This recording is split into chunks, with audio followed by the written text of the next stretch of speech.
we're gonna discuss about the internship in Germany. So इस video में हम discuss करेंगे 3 पॉइंट्स. पहला पॉइंट कि हमें जर्मनी में इंटर्नशिप कैसे मिलेगी, क्या क्या हमें करना चाहिए जिससे हमें इंटर्नशिप इजीली मिल जाए. दूसरी बात, हम इंटर्नशिप जब अप्लाई करते हैं हम कैसे अप्लाई कर सकते हैं इंटर्नशिप में. And the third important point, what are the benefits of these internship. तो बेनिफिट्स क्या है हमारी इंटर्नशिप के, ये हम 3 चीज़ें इस वीडियो में डिस्कस करेंगे. तो पहली बात ये है कि जब भी कोई स्टूडेंट अप्लाई करता है, मास्टर स्टूडेंट स्पेशली जर्मनी के लिए, तो वो यही बोलता है कि मैम या सर जो भी है हमारी टीम में रहता है कि हमें जर्मनी जाने के बाद जॉब मिलेगी या नहीं मिलेगी.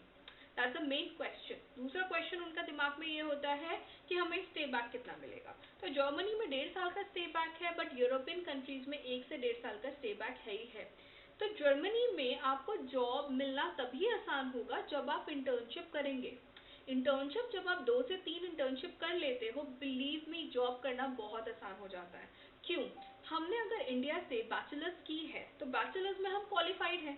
फिर हमने जर्मनी से मास्टर्स भी कर ली तो भी हम क्वालिफाइड हो गए. बट जिस स्किल में हमने अपना काम किया है उस स्किल को हम प्रूव कैसे करें.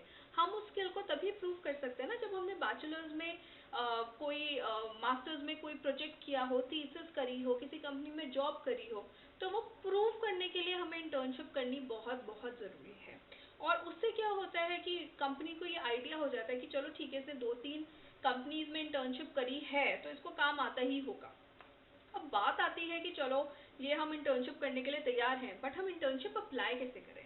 That is the most important question.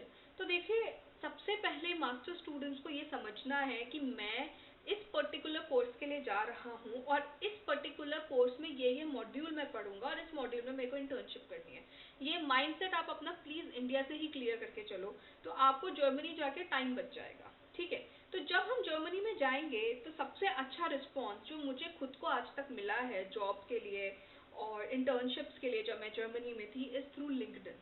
First LinkedIn, second आपका जिंक, बाकी बहुत सारे पोर्टल्स हैं जिसमें जॉब आपकी रहती है, स्टेपस्टोन वगैरह बहुत सारे, आप गूगल करेंगे तो आपको लिस्ट मिल जाएगी. अब होता क्या है कि जब हम अप्लाई करते हैं, जो फीडबैक है स्टूडेंट्स का और भी बाकी सारे लोगों का कि हम कंपनीज में अप्लाई तो कर देते हैं लेकिन कंपनीज वाले रिप्लाई नहीं करते. तो आपका काम है, आपको उनसे फॉलो अप लेना है. आपने बस एक बार अप्लाई कर दिया, बात खत्म नहीं. Just you have to follow up and keep asking them कि मैंने अप्लाई किया था, क्या स्टेटस है, do I need to wait और आई एम रिजेक्टेड. वो अगर आप उनसे प्रॉपर फॉलो अप लेते हो, believe me they will reply back. Right. दूसरी चीज़ क्या है, हमारे इंडिया में कहते नहीं है चेप हो गया, वो चेप होना ही है आपको. क्यों होना है? क्योंकि आपका काम है और कंपनी को आपको ये शो करना है कि yes I need it, I am really serious about it, I have not just applied randomly to 100 of the companies.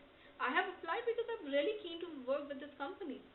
इसके साथ साथ आपको ये भी देखना है इंटर्नशिप में जब आप अप्लाई करते हैं कि आप कौन से डोमेन में कर रहे हैं और क्या कवर लेटर आप अपना रख रहे हैं, because cover letter is very important. Plus जो भी आप इंटर्नशिप में अपना करते हैं तो कंपनी एज्यूम करती है कि आपको ये काम आता ही आता होगा. तो मेरे कुछ कलीग भी थे जब हम लोग और कुछ उनका ही फीडबैक था और स्टूडेंट्स का भी ये फीडबैक था कि कंपनी आपको कुछ नहीं सिखाएगी. जो आपने अपने रिज्यूमे में डाला है उसने ये अज्यूम कर लिया कि आपको ये काम आता ही आता होगा. तो कई बार आप सेलेक्ट तो हो जाते हो इंटरव्यू में पढ़ा के, बट अगर आपने उसमें काम नहीं किया है ना तो प्लीज़ बी ऑनेस्ट, क्योंकि वरना आपको कंपनी में जाके बहुत दिक्कत होने वाली है. कोई नहीं सिखाता है वहाँ का वर्क कल्चर है ही नहीं सिखाने वाला. आपको खुद से ही सब कुछ करना है. तो प्लीज़ आप उसी डोमेन में जाएं जिसमें आप ये सारी चीज़ें हैंडल कर पाएँ, वरना फिर बहुत टेंशन हो जाती है. अब इसके अलावा इम्पोर्टेंट पॉइंट ये आता है कि कंपनी इंटर्नशिप पे रखती क्यों है. कंपनी को बहुत आसानी होती है इंटर्नशिप में रखने के लिए as compare to the permanent job, क्योंकि परमानेंट जॉब में कंपनी की लाइबिलिटीज़ बहुत ज़्यादा बढ़ जाती है अपने एम्प्लॉयज़ को लेके. उनका हेल्थ इंश्योरेंस हो गया, उनका कॉन्ट्रैक्ट हो गया, सैलरी भी बहुत ज़्यादा देनी पड़ती है. तो इसलिए वो लोग सोचते हैं कंपनीज़ में इंटर्नशिप की पोजीशन हमेशा ओपन रहती है, हमेशा. और सैलरीज भी उन्हें कम पे करनी पड़ती हैं, टैक्स भी उन्हें कम पे करना पड़ता है. और वो लोग ये सोचते हैं कि 2-3 लोगों को अगर हम रख लेंगे तो हमारे 2 लोगों का साल भर का काम हो जाएगा 3-4 महीने में. तो इसलिए वो लोग रखते ही रखते हैं. एंड इंटर्नशिप जहाँ आपने अपनी मास्टर्स में 2-3 इंटर्नशिप कर ली, सब कुछ सेटल्ड है, ही नहीं है, बट 2-3 इंटर्नशिप्स आप करें तो।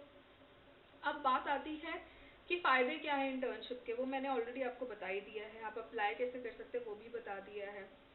अब बैचलर स्टूडेंट्स के बारे में मैंने इस इंटर्नशिप में इसलिए डिस्कस नहीं किया है क्योंकि बैचलर स्टूडेंट्स ऑलरेडी 3 से 4 साल के लिए जर्मनी में रहते हैं। अब आप किसी कंट्री में 3 से 4 साल के लिए रहते हो तो आपको खुद ही चीज़ें सारी समझ आ जाती हैं और लाइफ ज़्यादा इजी हो जाती है। मास्टर स्टूडेंट्स 2 साल के लिए होते हैं, 2 साल में अपनी पढ़ाई पूरी करनी होती है। प्लस जर्मनी में बैचलर्स जर्मन में ज़्यादा है, 90% वो जर्मन में है। जब 90% वो जर्मन में है तो नेचुरल सी बात है, जर्मन फ्लुएंट हो गई, जर्मन में ही आपने पढ़ाई करी है तो जॉब अपॉर्चुनिटीज़ खुद ही हाई हो जाती हैं। और तीसरी बात बैचलर्स के बारे में इसलिए मैंने डिस्कस नहीं किया इंटर्नशिप में क्योंकि बैचलर थीसिस करनी कंपलसरी है। बैचलर थीसिस खुद से 6 से 8 महीने का आपका जॉब है। तो चीज़ें बहुत ईजी हैं बैचलर स्टूडेंट्स के लिए as compare to the master students.